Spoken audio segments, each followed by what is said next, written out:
I gotta rant for a second about one of the phrases I hate the most in church work, and it comes up actually in organizational health work with the church pretty frequently, but you've probably encountered it when you're talking about strategy or in particular challenges that the church faces. And somebody will say, Jesus said that the gates of the netherworld won't prevail over the church. The church has stood for 2,000 years.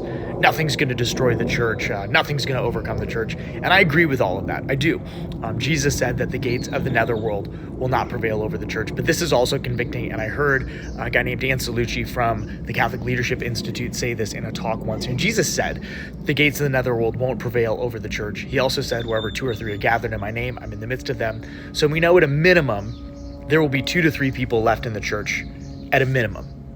And the gates of the netherworld won't prevail over it. And that's pretty convicting because the phrase gives us an excuse to not be excellent. And some people even pair it up with this phrase of, well, the church maybe needs to shrink in order to get stronger, to get bigger. So we're okay with people not coming to know Jesus, just so we can kind of be smug and say, well, we're the righteous remnant. Here's the issue with the phrase.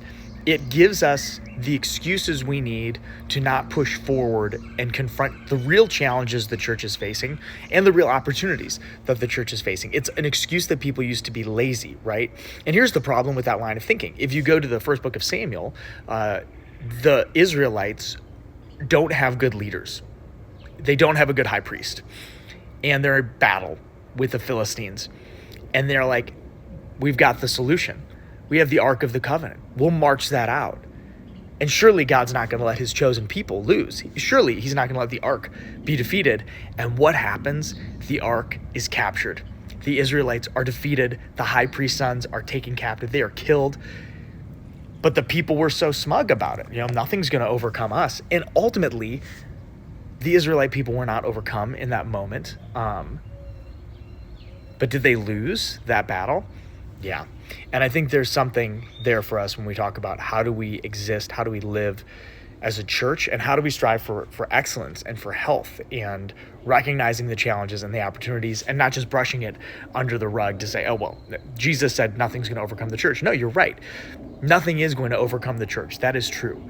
But you and I are going to render an account for how well we were a steward of this thing called the church. And at the end of our life, we will be held accountable to that. We can't just think that we can hide under this blanket statement and not be required to give an account for how we did in taking care of this thing called the church.